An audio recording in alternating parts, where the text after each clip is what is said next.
Sinasabi dito sa ng atin ng puting ahas na ang ginagawa ni Marcos Jr. at ni Lisa Marcos ay coordinated. Kunyari po si First Lady, ayan, Lisa Tanas, pero Lisa lang nakalagay dito. Kunyari po si First Lady ay magsasalita, magpapaawa effect at babawiin ni Marcos Jr.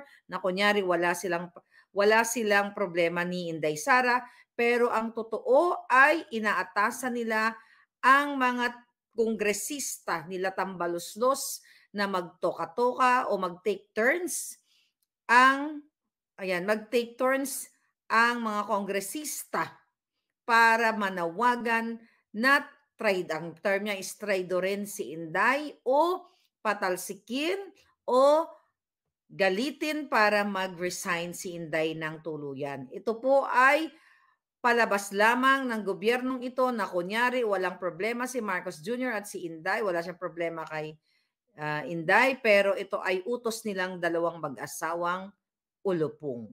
Alright? Kasi ito pa, sabi niya, actually, Miss Maharlika, si Tambaluslos ay in talks right now with Leni Robredo. Alright? Siya po ang in charge, si Tambaluslos, na nakipagkita kay Leni.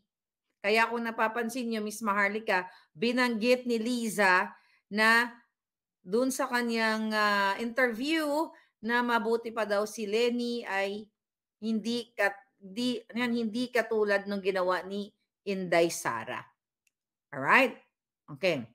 At meron po silang talagang malaking plano laban kay Inday. Madalas po silang umaalis out of country. Okay? Kasama yung mga congressmen na kasabwat nila. Doon po sila nag-uusap sa labas ng bansa para pagplanuhan din si Inday at iba pang mga anomalya o aktibidades nila. Okay?